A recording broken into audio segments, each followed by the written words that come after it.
The lie tree. I have been asked where that idea came from, and I can't quite remember.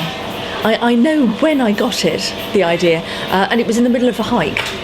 I was walking along the Thames path, not far from where I live, and I was halfway across Richmond Lock when I came up with this idea of this tree that you could feed lies by whispering a lie to it, and then getting as many people as possible to believe that lie.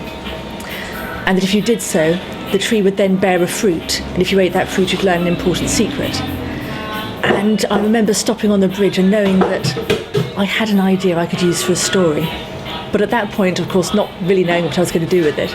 Okay, it's good to go now, so... Yeah. I really love hiking, and West London is actually surprisingly good for hiking around. In particular, I love the Thames path. I live in Isleworth, so I'm quite close to this stretch of the river. And actually, when I came up with the idea of the lie tree, it was on a walk not far from here.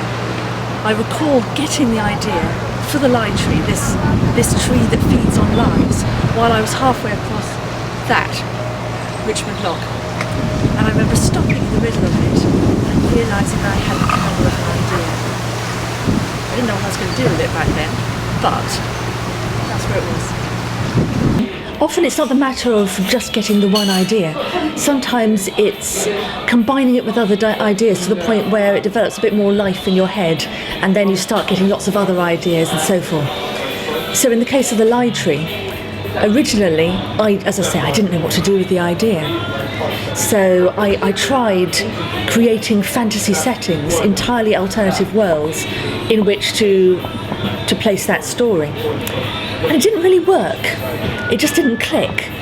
There was a feeling that idea was just rattling around loose. It was just another piece of weirdness in a fairly weird setting. It was only when I actually started looking into historical settings for the story and considered the Victorian period that it all clicked into place, and then I started getting a lot more ideas and everything had a bit more emotional resonance. The feminism element came as a natural result of the story I found myself writing. Once I'd started thinking about this rather bizarre tree in terms of Victorian setting, I had to think about how the characters would regard it.